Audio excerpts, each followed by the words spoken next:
Okay, I'm going to have to shout because the microphone's not working. People in the back, can you hear me okay? Okay, and back there? Way back there. Okay, all right. Okay, so what I want to do today is to give you a very, very brief overview of the history of biology. And we're going to start with a couple of dudes. This is an Instagram from Greece here. Just came in over the wire. Of a couple of dudes named Plato and Aristotle, okay? And surprisingly, we will come back to these guys every now and then for the next few months. So Plato was the first person who wrote down something that we can quote about biology. And he had an idea that every species in the world was its ideal form, okay? And so there was one best way to be a sparrow, and there was one best way to be a dung fly, okay? And so organisms were constrained by this ideal form. And then later was Aristotle, who we'd really have to say was the first naturalist, and he actually went out and looked at a lot of different species of organisms and wrote a history of animals. And he described over 500 different species. And some of these descriptions are just downright hilarious, okay?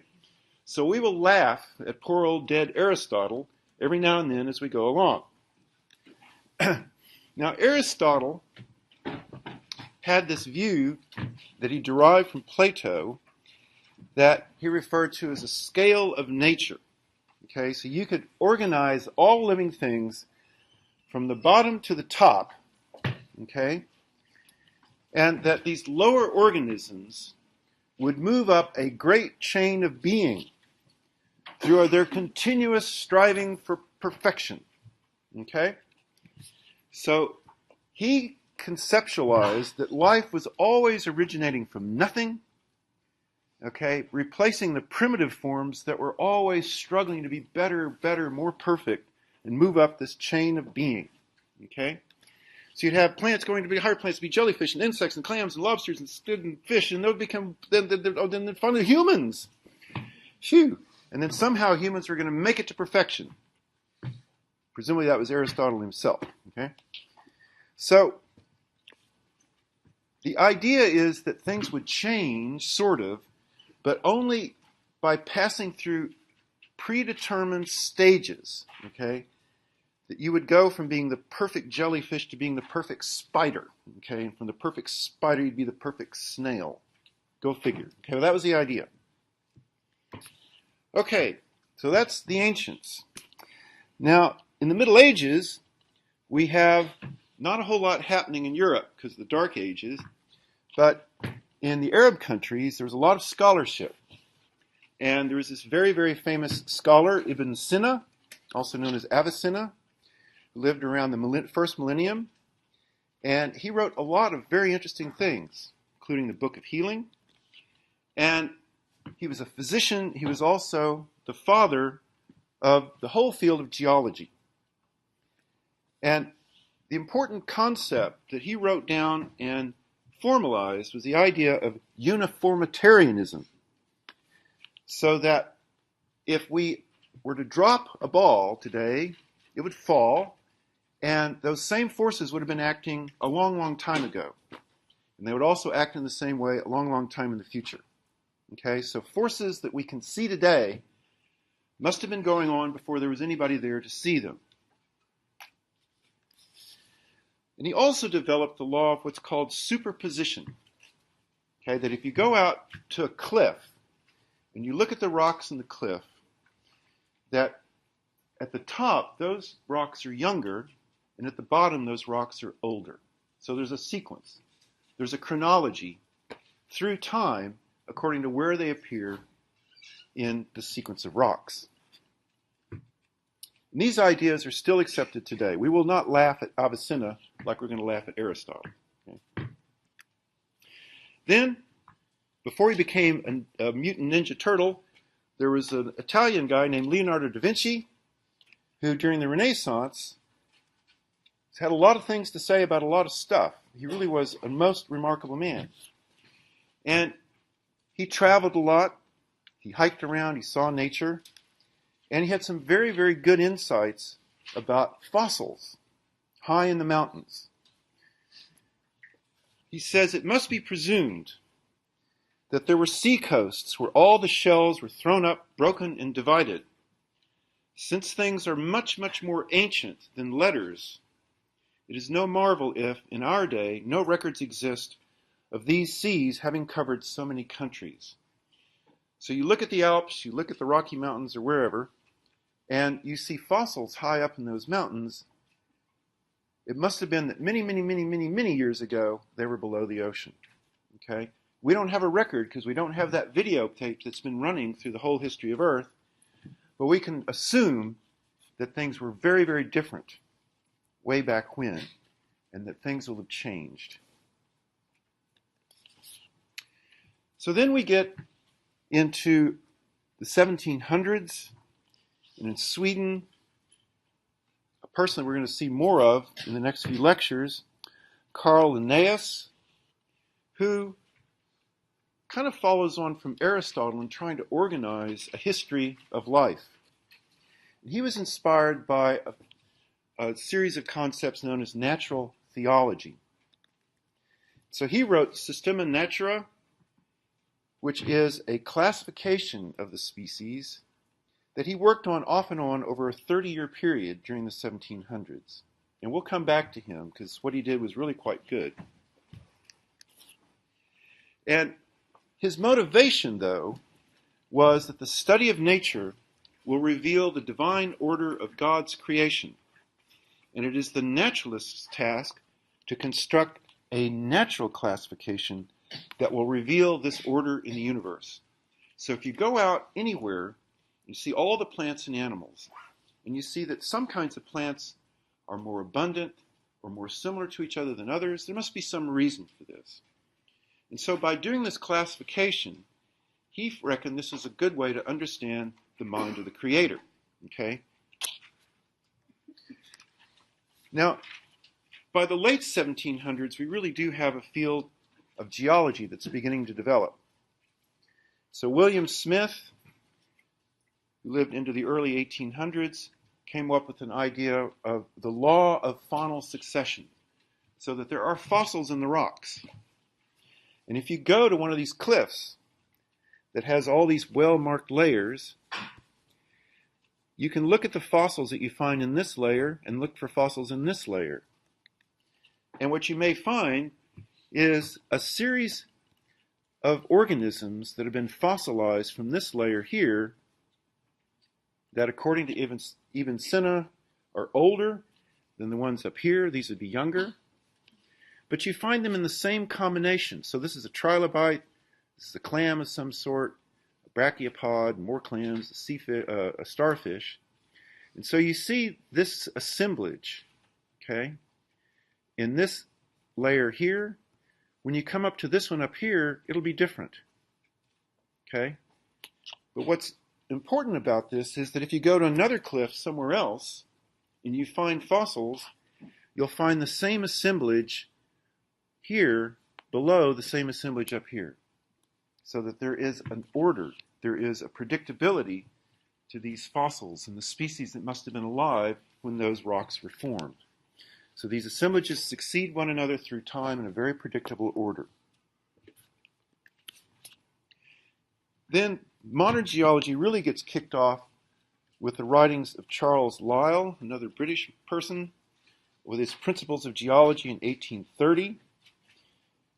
And on his frontispiece of his famous book, Principles of Geology, he has these pillars from Roman times in the Mediterranean. Or actually Greek times, sorry, but it is in Italy. And so you have an ancient Greek temple that was built on land in Naples, but it slowly sank below the surface of the water. Okay, the ground subsided, the whole temple went underwater. Okay, and so it was underwater long enough that there were barnacles and mollusks that lived attached to these pillars, but then the whole thing lifted up again. So there was geological uplift that brought it back up out of the water. Okay, so in 1438, everything rose up several meters. That was a big earthquake. Okay, and so even though we see it now as if it had always been on land, ever since the time of the Romans and the Greeks, thousands of years ago, in fact, the land underneath was not stable. It slowly subsided, and then it was brought back up again. And so, kind of building on the ideas of Avicenna, he says that forces molding the planet, so any kind of subsidence and uplift, these have operated continuously throughout Earth's history. Okay, these things are the same now. They were the same a long, long time ago. So we can extrapolate, or we can project backwards to imagine how things might have been, how those mountains could have lifted up seashells over long, long periods of time.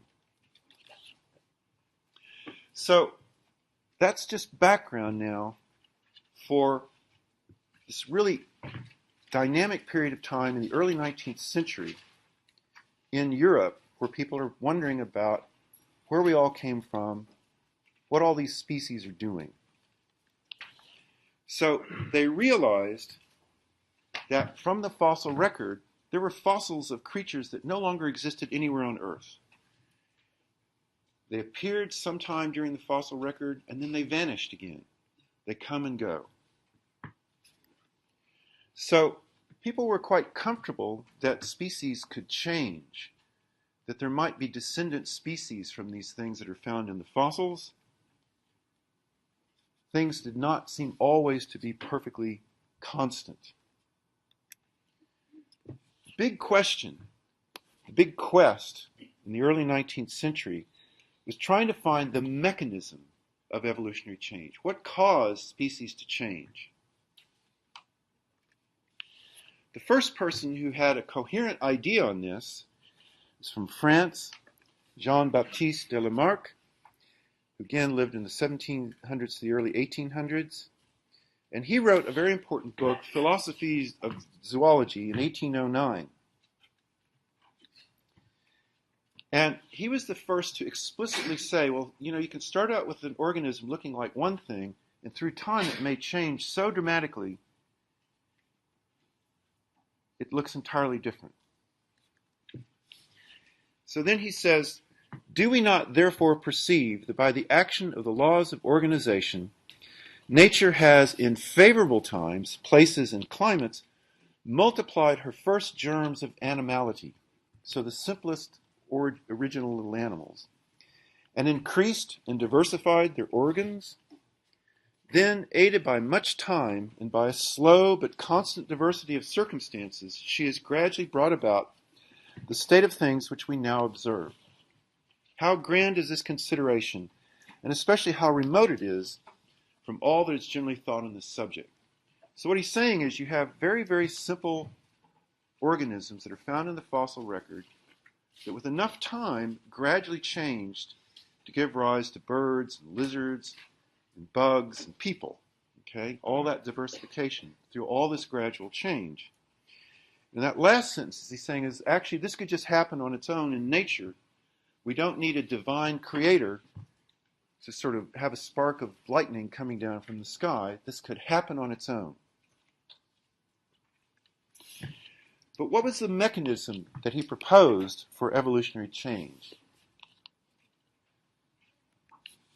He said that through use and disuse, structures, physical traits, change over an individual's lifetime. So we know this is true.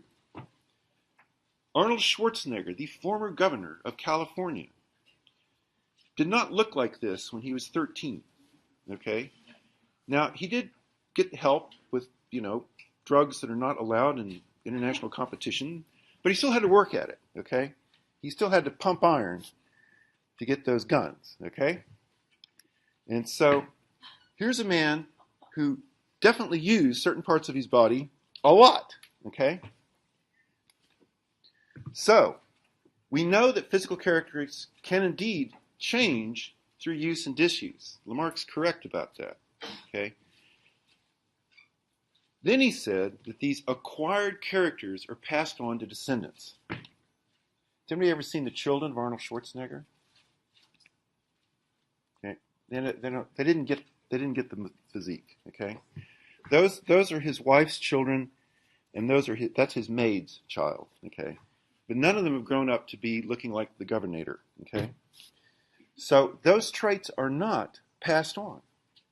You can exercise, you can change your form, but it isn't going to be passed on to your children. So, there are definite problems with this mechanism.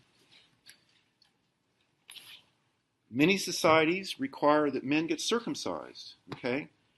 And if that's been going on for thousands of years, surely circumcision wouldn't be necessary anymore, but it still is, okay? In a very careful, controlled experiment, a German named August Weismann took a bunch of rats in a laboratory and chopped off their tails. Okay? Generation after generation, he chopped off their tails.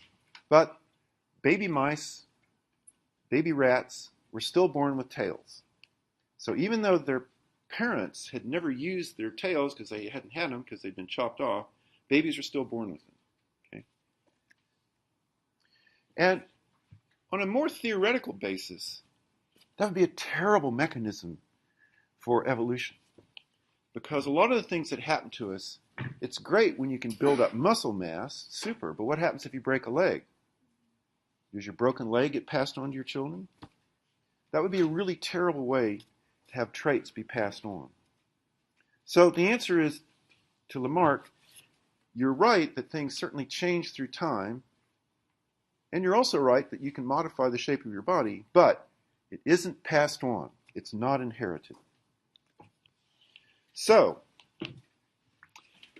the originator of modern evolutionary biology is Charles Darwin, born in the 19th century. And he did not start out to be a naturalist. He went to Scotland, to Edinburgh, at the age of 16 to study medicine, but he just couldn't stand seeing people having surgery without any kind of anesthetic. Anesthetic hadn't been discovered yet, so it wasn't like people were refusing to use anesthesia. It just wasn't there. And being a surgeon was really, really gross. In fact, I just learned something the other day. You know, you see all these guys and doctors, and they wear white lab jackets and everything, you know, and you're basically telling you they're clean. In the 19th century, surgeons wore black. They wore black because then you couldn't see all the dried blood that was caked on their clothes. Okay? Yeah. I mean, surgery was more likely to kill you than anything else. So at any rate, he didn't have the stomach for wearing black and chopping people up and having blood splash all over him while they're screaming. Okay? So he decided he'd go to Cambridge instead and become a divinity student. So he went off, studied theology for a while.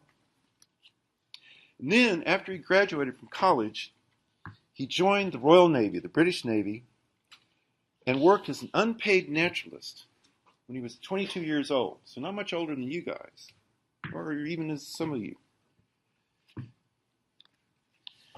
And he went on this very, very famous voyage on His Majesty's Beagle, His Majesty's ship, the Beagle. He's gone for 5 years, sailing around the world. And it was an incredible trip. I mean, they left from England.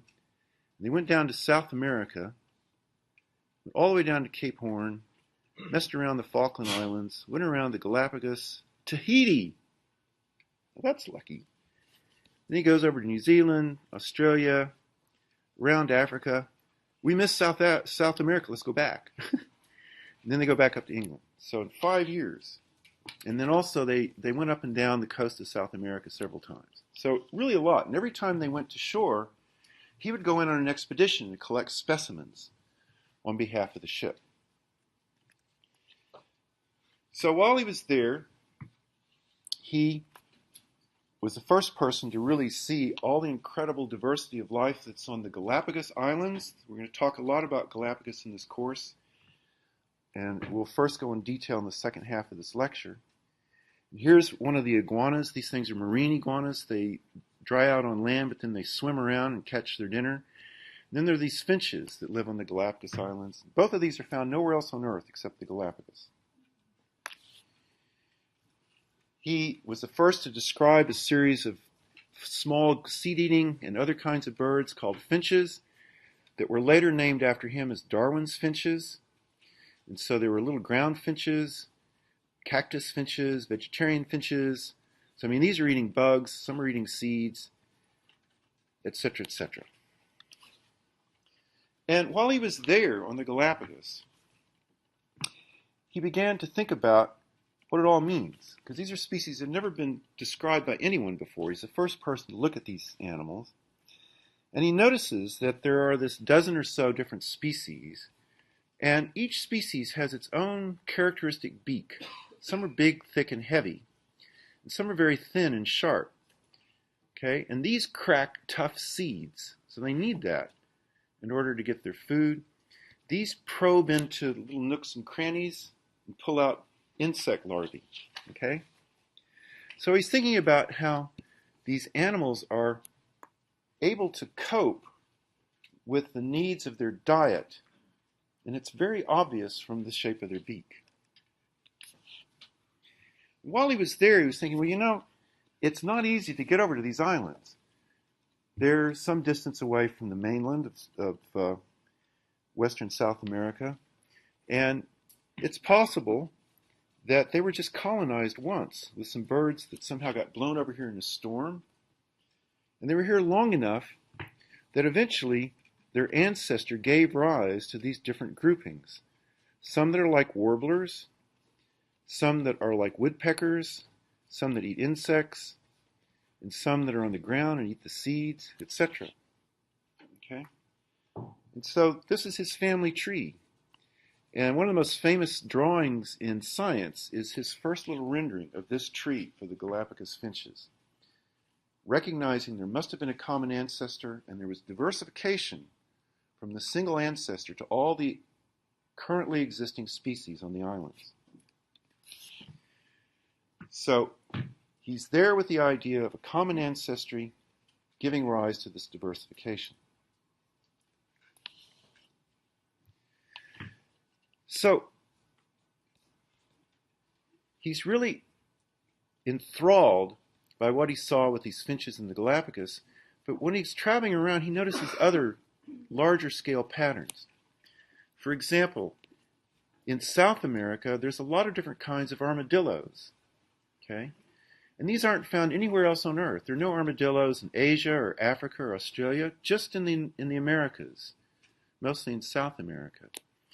And enough fossils have been found by then to say, well, you know, they're fossil armadillos, and they're also only in the New World. No fossil armadillos from the rest of the world. So he's thinking about these common ancestors being restricted in time and space, giving rise to all these new species in that general location. So he comes back, he's in Britain for a couple of decades. He had some pretty serious problems with writer's block, but he's writing things down. And he comes up here with a very famous quote from 1857, saying that, you know, things can change, even in species that we live with in our own time. So he's saying it's wonderful what the principle of selection by man, that is, the picking out of individuals with any desired quality and breeding from them, and again picking out, can do. Even breeders have been astonished at their own results. So you raise pigeons or you raise dogs, and you look at all the puppies in the litter, and you say, ah, that's the pick of the litter. Okay? It's the most beautiful whatever you've ever seen. You let it breed. Okay? And every generation, it's the pick of the litter. You let it breed. Keep on going like that. So this is artificial selection. And animal and plant breeders do this all the time. So there's a lot of different kinds of pigeons that are found around the world that are domestic pigeons. And they all descend from this rather boring thing that is generally in the way when you're walking around in the park. And some people think it's really cool if the pick of the litter looked a bit like a, what's that called? A badminton thing, because its feathers splurl out.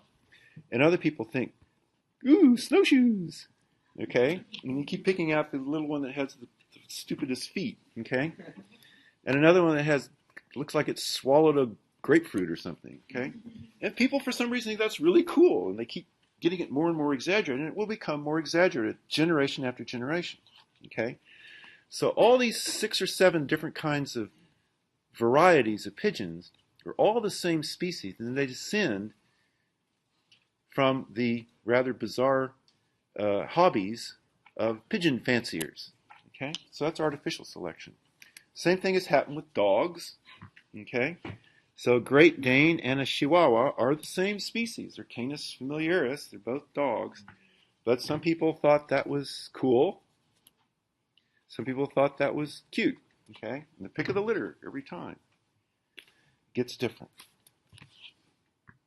So during this spell of time in 1857, Darwin then goes on to say, not only deliberate artificial selection, but there must have also been a kind of unconscious selection from the most ancient times, namely in the preservation of the individual animals, without any thought of their offspring, most useful to each race of man in his particular circumstances.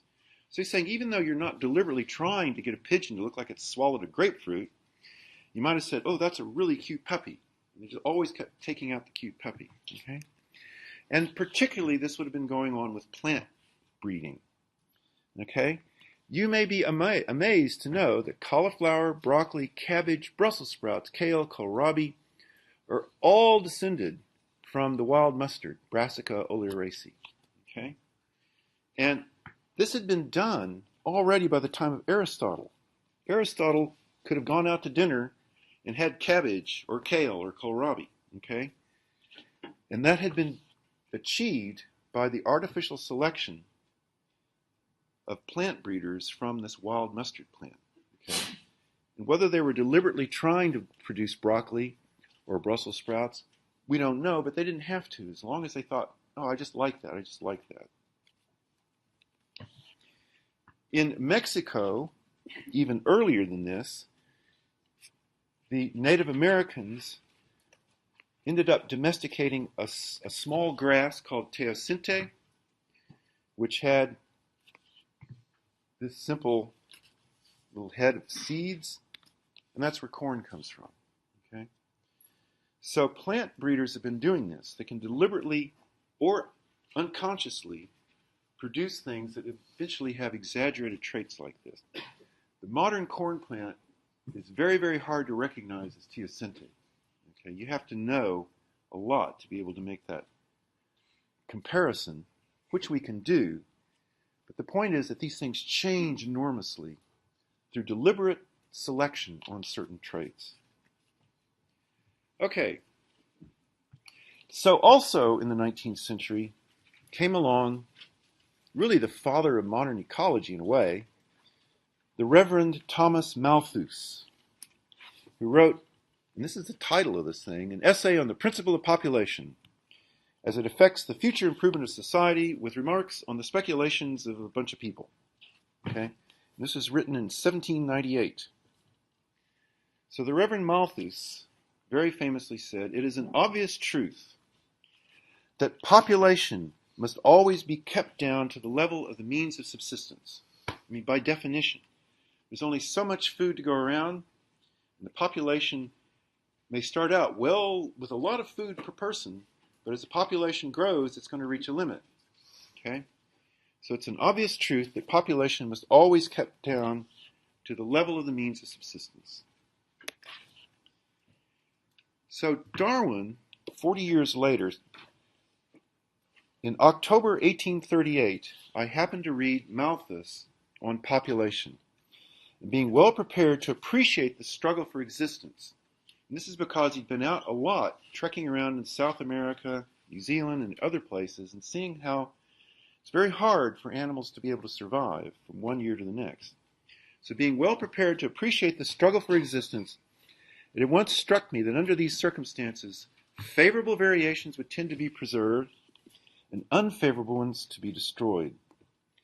The results of this would be the formation of a new species. Here, then, I had at last got a theory by which to work. Here, there's nobody choosing. There's not somebody taking the pick of the litter, in a barn or in a kennel. It's just happening out in nature. Out in nature, not all animals are going to be able to survive the winter. Only those animals that have the best ability to survive the winter will make it through. Through time, that's going to cause species to change, especially if the environment changes.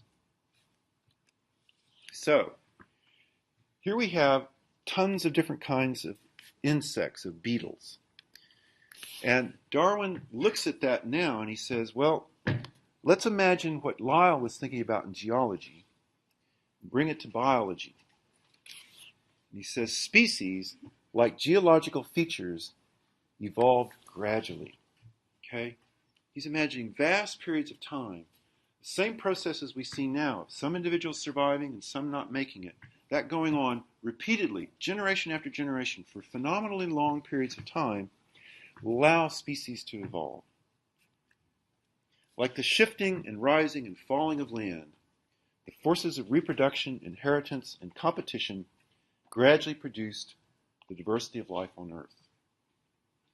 I mean, that's really nice writing, if nothing else. Like the shifting and rising and falling of land, the forces of reproduction, inheritance, and competition gradually produce the diversity of life on Earth. And this is the view that we now accept as, yes, that's essentially right. That's where all this diversity comes from. At the same time that Darwin was coming up with all these ideas, writing these notes down in his home in the south of England, there was another naturalist, also British, Alfred Russel Wallace, younger than Darwin, who started out as a schoolmaster. He also liked pottering around in the woods and looking at plants and animals. And he ended up going on an expedition down the Amazon in the 1840s and early 1850s. So he's down there for 4 years. Then, after a year break, he went to Malaysia, in the coast of Asia, in 1854. And like Darwin, he also read Lyell. Gets the appreciation of how things could be continuing for very long periods of time. And Malthus, not every organism is going to survive. In 1855, he wrote, every species has come into existence coincident both in space and time with a pre-existing closely allied species. So he's saying that one species gives rise to another one. Speciation happens because new species are derived from pre-existing species. And then he heard about Darwin, he knew of him, and he wrote him a letter in February of 1858 to tell him that he thought he was thinking about things in a very similar way. He said, the life of wild animals is a struggle for existence. The full exertion of all their faculties, all their senses, and all their energies is required to preserve their own existence and provide for that of their infant offspring. The possibility of procuring food during the least favorable seasons and of escaping the attacks of their most dangerous enemies are the primary conditions which determine the existence both of individuals and of entire species. So again, he's got the idea of the struggle of existence and that only those who can do best are going to make it. So, we now consider Darwin and Wallace to be the co-founders of modern biology. And there was this sort of uncomfortable period where Darwin, having thought about this for quite some time, but very concerned about the implications, about how his ideas would be accepted, hadn't been willing to publish his book that he thought he would be writing called Natural Selection. So when he heard from Wallace, he wasn't quite ready. But then friends said to them, no, you guys have got the same idea. Why don't you publish a little joint thing. And also, let's go ahead and publish an essay that Darwin wrote 14 years earlier. And then, in 1859, Darwin finally publishes his book called The Origin of Species by means of natural selection. That's that mechanism for evolutionary change, natural selection, which is the preservation of favored races in the struggle for life. So he emphasizes the mechanism by means of natural selection is key to what he felt was important in his book. So now we get to what Darwin laid out 150 years ago, concept of natural selection, which we now view as the principal mechanism for evolutionary change. This is an idea that has really stood the test of time in literally thousands of experimental tests. The thing that makes it so appealing and such an important idea in science is it's based on a series of testable hypotheses. And it's the most powerful idea that we have in biology.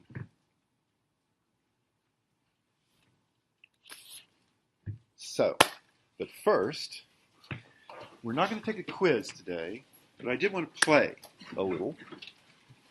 So if you've got your clickers, please get them out.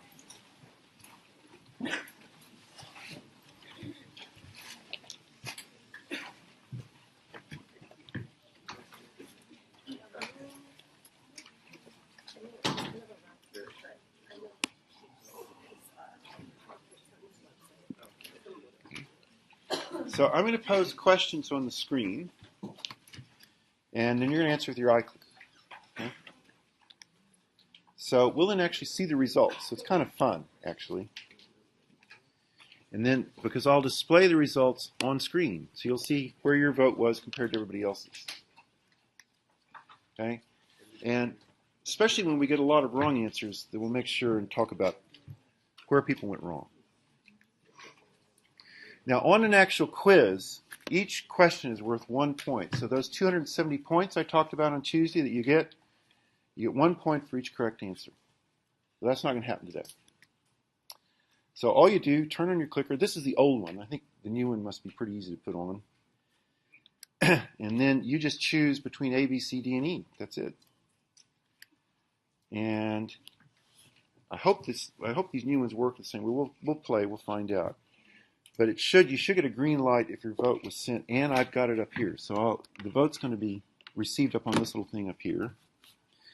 And if you get a little red flashing light instead of the green light, try it again. Oh, also,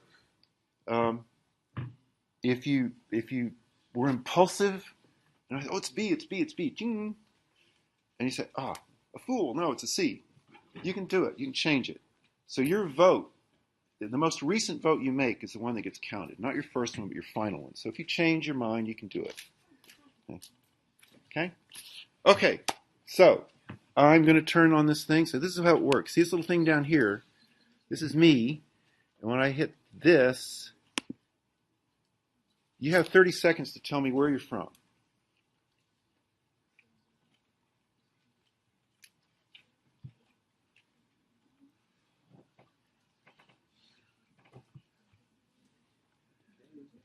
There's somebody from Iowa who's wavering. You're either from Iowa or you're not.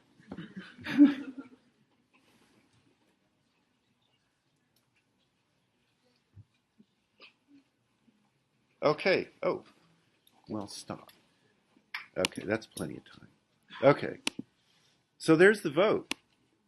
Oops. Wait, go back. Okay, so we have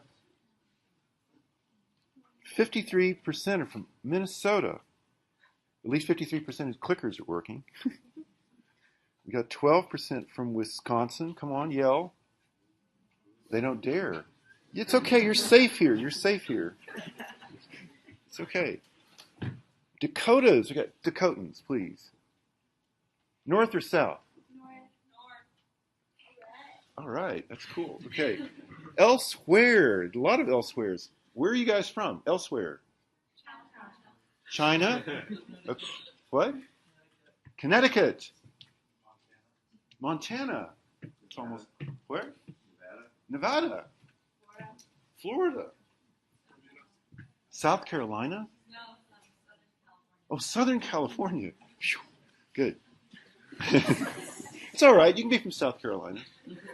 Just let me know.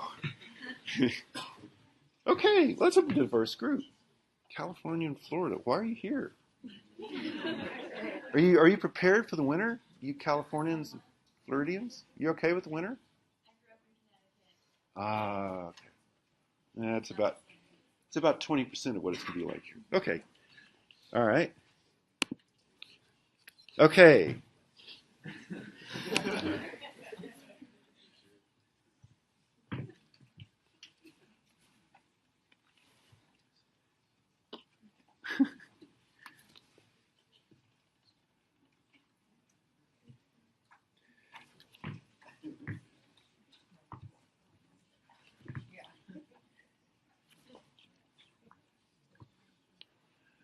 Okay, I think that's everybody.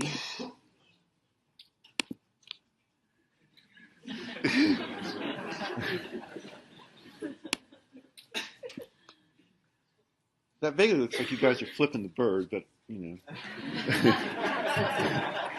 I'm at least glad that B outnumbered A 3-1. That's good. That makes me feel good. Okay. All right.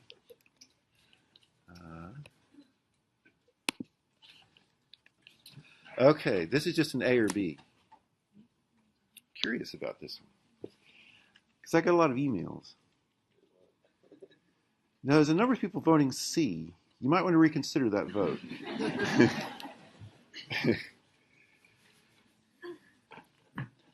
Oh, and an E. Oh, you guys are cute. Okay. All right. Oh, come back. So, the 20% of you that had trouble, just show of hands. How many of you still had trouble? Or has it all been sorted? You still having trouble? Anybody who's still having trouble, send me an email. Okay? Well, we might get that going. Apologies, Moodle was not turned on in time. Sorry about that. But it was on by yesterday. So anybody still having problems, and thank you. And I'm going to show this results to the people that should have turned it on. Okay.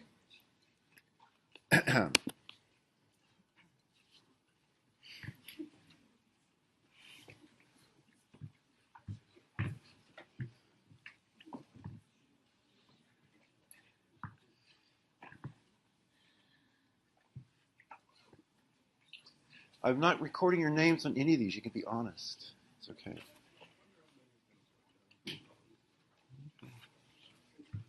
Okay.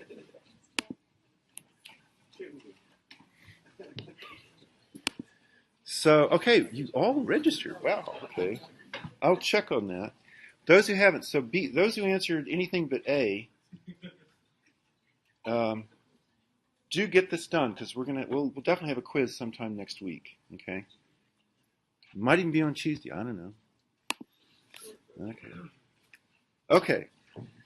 All right. So I'm going to give you some practice questions at the end. So that's why I'm moving that little thing around. Okay. So let's go back to the Galapagos. So this is where Charles Darwin went on his journey on the Beagle in the 1830s. And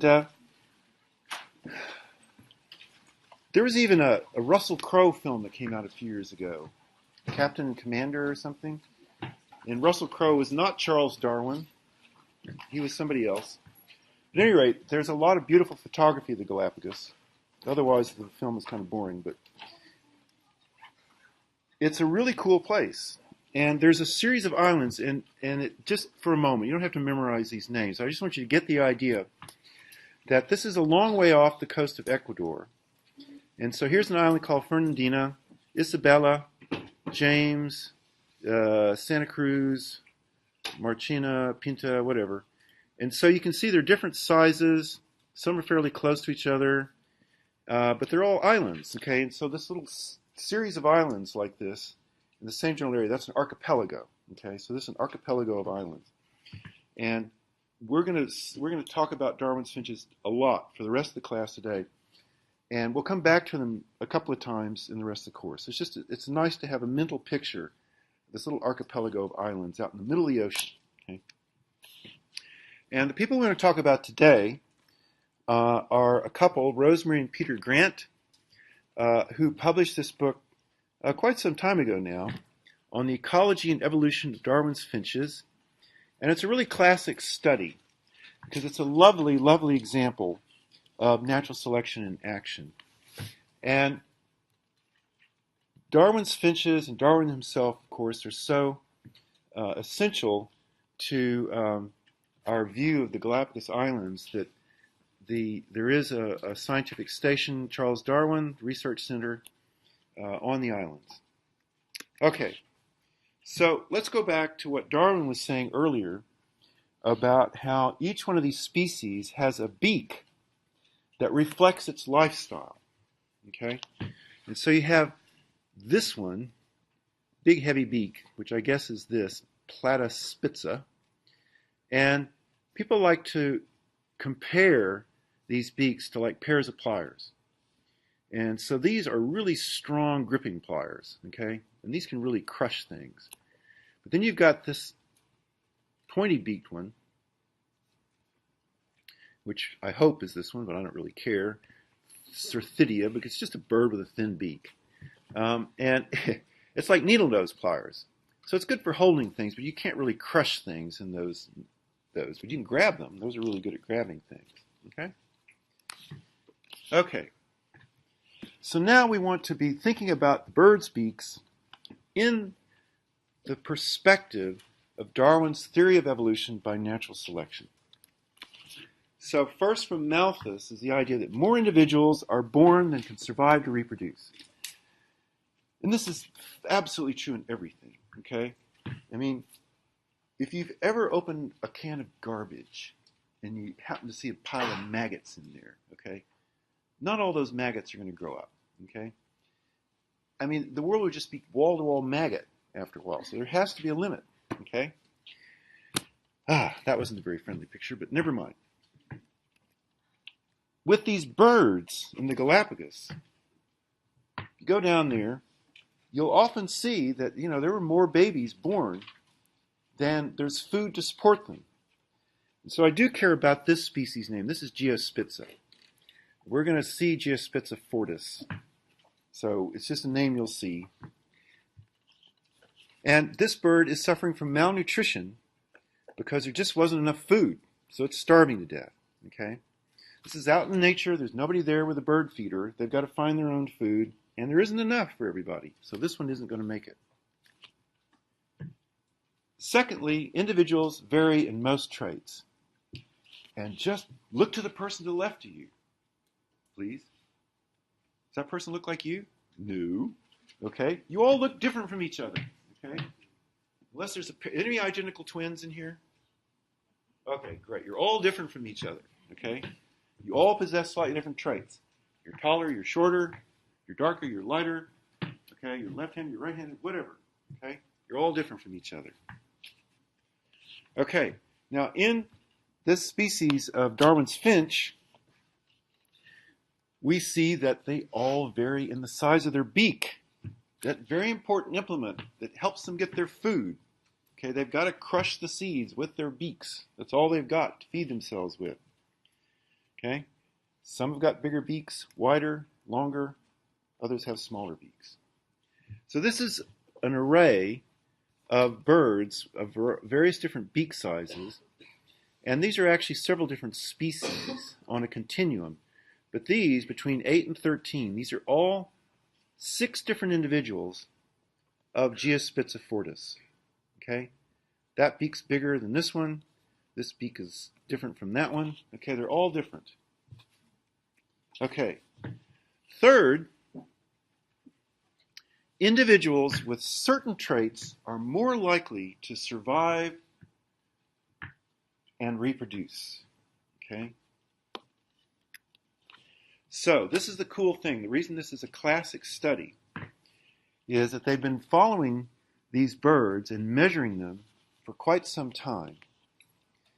And in the Galapagos, the rain falls during a particular time of year, there's a dry season and a wet season. And during the wet season, all the plants flower, they produce their seeds. That's the food that's going to get the birds through to the next wet season. But in 1977, it didn't rain. The rains failed entirely in 1977. Okay? So instead of there being a new pulse of food, all that's left to eat is what's left over from last year. So, if we look through time at the number of seeds that were available just resting on the ground, there's a fair abundance of food here in 1976, but there's no new food coming in. By the end of 1977, the food has largely been eaten up. Okay? So the number of edible seeds has gone down from 10 per square meter to 2. So there's 1/5 as much food as there was before. And this led to a massive die-off in these birds. So whereas there were typically over 1,000 of these animals, by the end of 1977, there were only about 200. Okay, so the population, there was a famine, and most of the birds died. Okay? Now, the interesting thing about this is that there are lots of different kinds of seeds. There's not just one kind of plant that produces a seed on the island. There's lots of different species. And some have seeds that are really easy to eat, like little poppy seeds or sesame seeds. But some are really tough nuts to crack. Okay? So all the edible, easy, digestible seeds are eaten quickly, and then you're only left with those tough nuts. Okay? And so seed hardness really went up in 1977. So the seeds that are there are really hard to crack open. Okay? Then it turns out that they experimentally gave to these different birds seeds of different hardness. Okay? And when it came to really tough seeds, only the birds with big beaks were really able to handle them. The birds with smaller beaks didn't even try to open them. They were too big, too tough. Okay? So only the large beaked birds could eat the harder seeds. Okay, so you're just lucky. In 1977, if by chance you happen to have inherited a really big, erase that last sentence. You're just a lucky bird if in 1977 you happen to have a big beak. If you happen to have a big beak, you're going to make it. Okay? Okay, now the key thing is, how did you get that big beak? And according to Darwin, if variation is at least partly heritable, then we're going to get evolution by natural selection. So, who is it that has the bigger beaks? The ones with the biggest beaks are the ones that had parents with bigger beaks. Okay, so your parental generation, again, has variation. There's some parents with big beaks, some parents with small beaks. Those with the big beaks had babies with big beaks. So if we plot out the size of our baby's beaks, or the offspring's beak, compared to their parents' beaks, if parents had big beaks, the offspring had big beaks. And this is plotting out separate for males than females, because males have bigger beaks than females. But large male beaks come from large parents, large female beaks come from large parents. Okay? So it's like, in humans, height is pretty well inherited. Skin color is inherited. Okay? In birds, the beak size was inherited. Okay, so if you've got these 4 things, some animals are going to die. Not everybody's going to make it, which is inevitable. Individuals vary in most traits. We see that in every population we look at. Individuals with certain traits are more likely to survive and reproduce than others. In this case, it's the birds with the big beaks. And if that variation is at least partly heritable, so that those birds with big beaks have babies with big beaks, we have to have evolution. It cannot stay the same. There's no way the population could look the same from one generation to the next. It has to change. Okay? because only those individuals with bigger beaks survive to have the babies in the next generation, so there'll be more big beaks the next generation. And that's indeed what we see in this example. So they were measuring the size of the beaks. Here's males up here, here's females down here. Males are bigger than females. This is the size of their beaks. So in 1975 to 1976, beak size didn't change. From one generation to the next, beak size stayed the same. But by the end of 1977, only those birds with the big beaks had survived the drought, survived the famine, and then their children are bigger. So what we see is that between 1975 and 1978, beak size was considerably larger in males and females. Okay? Evolution occurred in Geospiza fortis because of the severe drought, a lot of death, getting rid of those with beaks that were too small. Only the big ones survived to have offspring in the next generation. Okay, now the conceptual thing that's often difficult for students to grasp when they're first exposed to this is this statement: populations evolve, okay? It's the next generation that's different from this generation, okay? This wasn't like Schwarzenegger. They didn't exercise their beaks and their beaks get bigger. That didn't happen. Okay? It's just those that happen to have bigger beaks, they're the ones that survive to have babies, and so the population changed the next generation. So individuals inherit unmodified traits, okay? Schwarzenegger's muscles didn't get passed on. Okay? But bird beaks, which were heritable, were passed on. So individuals carrying different heritable traits show differential survival and reproduction. Okay? Those individuals who are lucky in those circumstances, they just happen to have big beaks. They're the ones that are the parents of the next generation, so the next generation will look different. So if this continues, and if year after year there was a premium on having bigger beaks, we'd expect everything to change generation after generation. Okay? And they carry that favorable trait into the next generation. So more and more individuals that have bigger beaks. The beaks themselves typically get larger and larger through time. But that's from one generation to the next. In the population, the beaks are getting bigger. In the population of descendants, the beaks are bigger than in the prior generations. Okay? So this is a distinction that Darwin and Wallace were very, very clear on. In Lamarck, his idea of inheritance of acquired characters, you have a sort of ancestral giraffe-like animal that is going to reach that damn branch if it breaks my neck, okay? And eventually the necks would get longer, okay? But Wallace said no.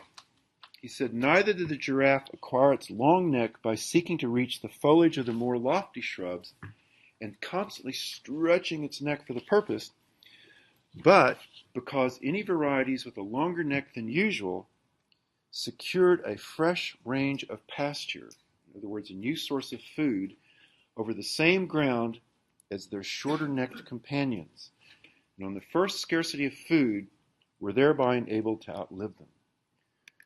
So no, not Lamarck, it's not deliberate. It's that in a population, there are some giraffes that are taller than others. And if the only food that's available is up above their heads, the short-necked ones aren't going to survive to reproduce.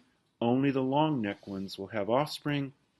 So in subsequent generations, these are going to be longer in the population.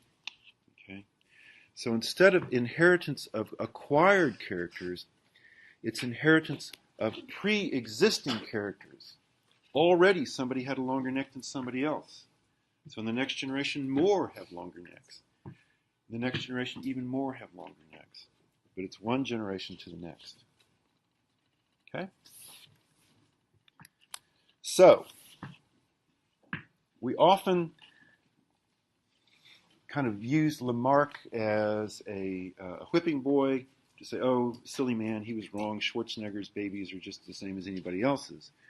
But Darwin, and it's typical of Darwin to be a very, very generous man, a very big-hearted man, he said Lamarck was the first man whose conclusions on the subject of evolution excited much attention.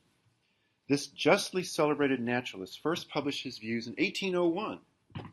He first did the eminent service of arousing attention to the probability of all changes in the organic as well as the inorganic world being the result of law and not of miraculous interposition.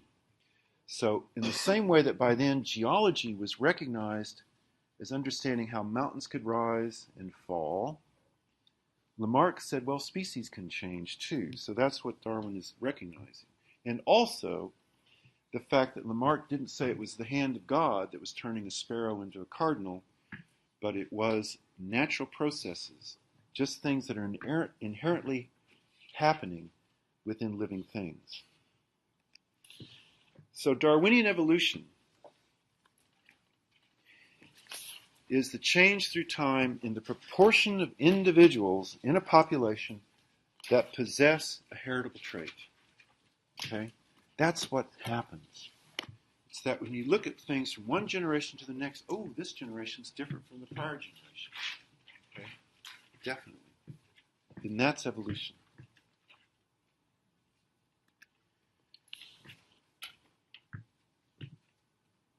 And his key imaginative leap in all this is that these little changes that you can see, even if you're just making dogs, making the pick of the litter, if you keep doing that for a long, long period of time, then that gives rise to all this diversity. All those different kinds of insects, all those different kinds of fishes, all the result of this constant shifting and rising. Okay? That's where we see things as different from each other as snakes and whales and Breaking Bad. Okay? So, Darwin is really the birth of modernist thinking in biology in the 1850s. They really did change the world. As I've said, people already recognized that there must be change, there must be some form of evolution by the 1850s.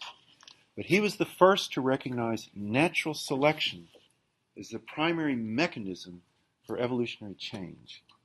Okay? And as I'm going to show in some of the coming weeks, his insights are astonishing, given how little was known about mechanisms of inheritance during his lifetime. So he really was a very special thinker in getting this so completely, thoroughly figured out in his lifetime. Now, Wallace was kind of a co-founder of all this, but by the 1860s, he kind of moved on from biology, and he was attending seances, and he was tapping for ghosts, and people kind of thought he'd gone wacko. And so he's kind of an embarrassment for biology after that. But his first writings in the 1850s were really brilliant. And he had a lot to say about a lot of important concepts in evolution and ecology. But it's Darwin that really was most explicit and the clearest and the most comprehensive and the most obsessed with getting this right. The Origin of Species is indeed one of the most important books in the history of science. It wasn't just a casual thought. He brought together vast amounts of data, enormous amounts of information from all walks of life. And out of all that, he outlined a very clear set of hypotheses because he wanted other people to test his ideas. As I said, he was very cautious, a little bit insecure about publishing all this, and was really kind of prompted to largely by Wallace's coming up with some of the same ideas and his friends saying, oh, Charles, you thought of this first, you should get credit, etc., etc. But he really, really wanted to make sure it was right. That was fundamental to his whole worldview, that these ideas, if they were true, they could be tested in a number of different ways. And we'll come to those tests again through the course, because it is incredible the kind of foresight he had. And after the publication of his book, and as more and more people became biologists, evidence for his ideas started to accumulate. By 1861, people were really astonished by this fossil. It's found in Germany, a transitional fossil called Archaeopteryx, which has feathers, fossilized feathers. Amazing. So it must be like a bird, right? But you look at its skull and it's got teeth. No modern birds have teeth. And there are any number of these kinds of transitional fossils that have since been discovered. As you can see, a lineage starting out looking like one thing and ending up like another.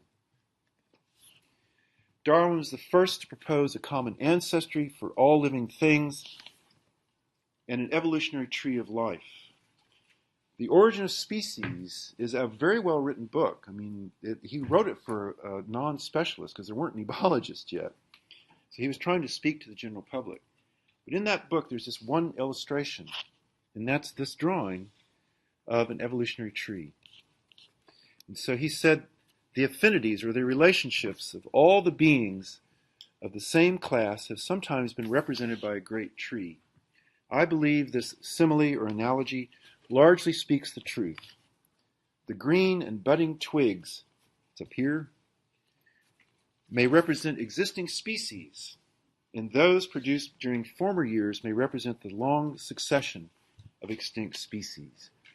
So he's imagining down here with an ancestral species A that may have diversified into a number of different forms. Most of them went extinct by the next time step, but gave rise to two surviving lineages, one that carries on up here that splits again, may split again. So you may have 8 different descendants from this one ancestor here, okay? And another lineage over here that gives rise ultimately to 6 living species. But there are a number of others that went extinct in the meantime. And in his thinking going back here is that eventually you would get back to a universal common ancestor. So Darwin, in doing that, was cautious and careful. It was not incredibly controversial when it first came out because people were looking for a mechanism for evolution. But he kept writing. After he wrote that first book, he wrote a few more, and he explicitly put humans into that evolutionary tree. And that's when people got really mad, okay? It's particularly with the book, The Descent of Man and Selection with Respect to Sex. So here are people saying, oh, well, if your uncle is a monkey, then Darwin's a monkey, but I'm not a monkey, I'm a whatever. And so there's a lot of caricatures and a lot of controversy ever since, really over the inclusion of man, our own species, in with everything else. And by having the descent of man with the evolution of the descent of man and selection with respect to sex, well, that was a bit of a provocation, I'd say, because this is Victorian England, right? And the idea that, animals were as obsessed with sex as they were not supposed to be in their prim little lives, okay? And even worse, he was saying, well, actually, the reason this thing has a big tail is she likes it, okay? She likes it, okay? Ooh, Queen Victoria would not like that, okay? So we're going to get back to that again in Lecture 13, okay? So I just want to play around. This is just a quick follow-up. And again, this is not for grade. Let's just see how you're doing.